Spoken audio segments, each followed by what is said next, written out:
reprendre nos vidéos parce qu'on a on a repris nos interventions de formation de coach, ce qui veut dire qu'ils ne sont pas coachs, donc ils sont des personnes comme vous et moi qui découvrent l'accompagnement.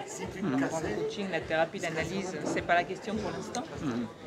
Et enfin moi, ce qui m'a le plus marqué, ce que j'ai relevé, c'est cette surprise de se rendre compte que quand on leur donne libre parole à eux, ou que nous on prend libre parole, sans avoir déjà un sujet prédéfini ou sans devoir se concerter sur de quoi on va parler autre, tout est signifiant.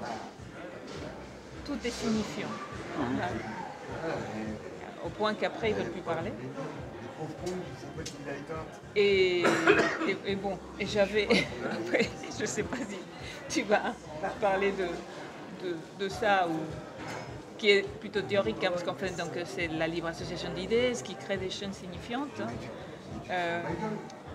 Mais il y a aussi des sortes d'éclats.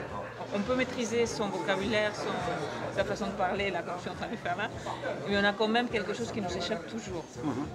C'est plutôt ça. C'est pour ça, après, ils ne voulaient plus parler, mais c'est pas... Ils peuvent dire ce qu'ils veulent dire. C'est juste le petit truc. Alors, il y a une expression en Espagne qui est très courante. On dit « cada loco con su tema ».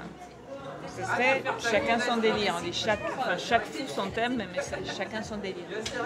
Et en Espagne, on accepte, alors qu'il y a une société beaucoup plus compacte, et d'ailleurs tout a beaucoup plus de succès, les politiques, les artistes, parce que c'est beaucoup plus une reconnaissance de tout le peuple, vraiment. Mais chacun, ensuite on reconnaît le délire de chacun.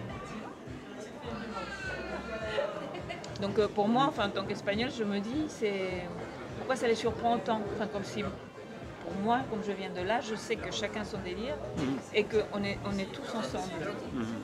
Une chose n'empêche pas l'autre. Ça m'évoque, j'ai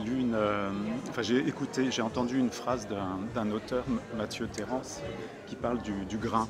L'argentique, dit-il, est un procédé ancien maintenant, mais qui permet de mettre en relief le grain photographique.